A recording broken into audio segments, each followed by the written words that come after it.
Bismillahirrahmanirrahim. Assalamualaikum warahmatullahi wabarakatuh. Untuk anakku kelas 7 yang saya banggakan, mari kita lanjut pertemuan kita. Sekarang kita langsung membahas prakarya pada bab 2. Akan saya terangkan tentang kerajinan tekstil. Kamu lihat bukunya. Kerajinan itu adalah kerajinan yang dibuat untuk memenuhi kebutuhan sandang atau hiasan. Tekstil dapat dibuat dengan cara tradisional atau menggunakan alat sederhana, dan juga bisa dibuat dengan cara modern atau menggunakan alat mesin yang serba canggih. Industri tekstil biasanya berupa lembaran kain maupun serat alam dan hewan. Maksudnya begini anak, kalau kita mendengar kata tekstil, itu pasti berhubungan dengan industri kain. Jadi kain itu istilahnya dalam dunia industri namanya industri tekstil. Nah, sudah barang tentu kalau kita kain itu kita sudah mengenal sejak lama dan mengenal kain hingga sekarang. Nah, kain itu mesti ada cara-caranya membuat dan bahan-bahan yang digunakan. Pembuatannya pun juga harus kita ketahui. Nah, di sini akan saya terangkan cara-cara atau pembuatan kain atau produksi tekstil. Yang pertama adalah menggunakan alat sederhana atau alat-alat tradisional, di mana sejak dulu kalau nenek moyang kita ini di negara kita ini sudah menggunakan membuat kain, lembaran kain dengan menggunakan alat tradisional yang terbuat dari kayu. Tapi kalau di daerah kita ini mungkin kita tidak pernah melihat. Yang banyak adalah di daerah industri tekstil menggunakan alat tradisional seperti Solo, kemudian pokoknya Jawa Tengah ini banyak yang menggunakan alat-alat itu. Demikian juga ada yang menggunakan alat-alat mesin, yaitu dengan cara modern. Sudah barang tentu kalau menggunakan alat sederhana atau dengan menggunakan kayu dan menggunakan mesin itu akan perbedaannya sangat banyak. Sebagai contoh, kalau kita melihat orang yang membuat kain satu lembar, katakanlah 1 meter kali 2 meter. Ini kalau menggunakan alat sederhana memakan waktu sekitar 1 bulan. Karena apa? Karena ya menggunakan alat yang sederhana. Tapi dengan menggunakan mesin 1 jam saja sudah mendapatkan ratusan meter. Jadi perbedaannya sangat kelihatan. Namun dari sisi harga, ini harga lebih tinggi menggunakan alat tradisional. Karena apa? Ya mungkin mengandung suatu estetis, tapi mengandung seni dibuat dengan tangan. Perbedaannya lagi apa? Kerapian, itu kepadatan ini jelas menang yang menggunakan mesin. Kalau menggunakan mesin jelas itu. Selain 1 jam saja sudah mendapat ratusan meter, dan bentuk atau lembaran-lembaran kain yang dihasilkan lebih bagus dan lebih padat.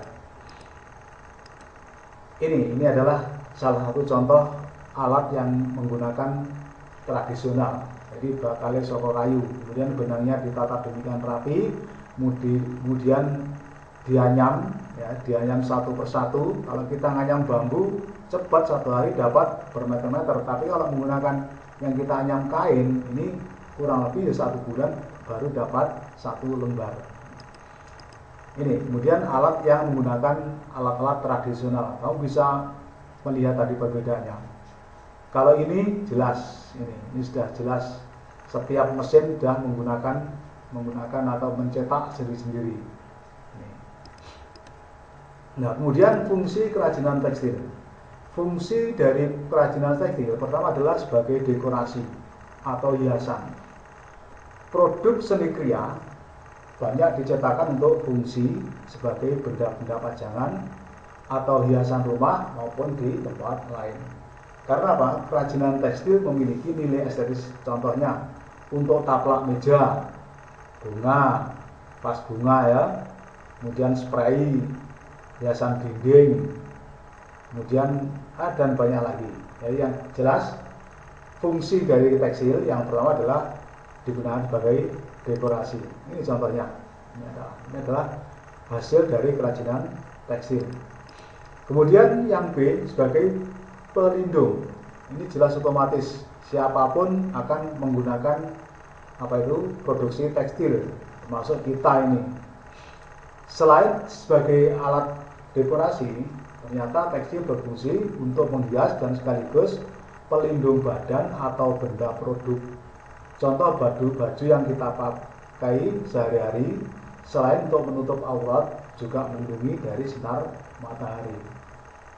Jadi yang pelindung itu sudah hampir seluruh masyarakat dunia, sak-dunia ini pasti membutuhkan yang namanya kain produksi tekstil. Kalau tidak, ya kamu tahu sendiri, mungkin tidak ada orang yang tidak membutuhkan produksi tekstil. Karena apa? Minimal dibutuhkan untuk pakaian. Ini pakai contoh. Ya. Kemudian yang C, produksi tekstil digunakan sebagai simbol. Tekstil dapat digunakan sebagai makna simbolik pada setiap daerah. Artinya, di Indonesia memiliki banyak suku dan daerah yang memiliki tradisi yang berbeda-beda. Demikian juga produk kain yang dibuat juga memiliki ragam budaya masing-masing. Contoh kain batik Pekalongan itu biasanya dibuat oleh daerah itu sendiri.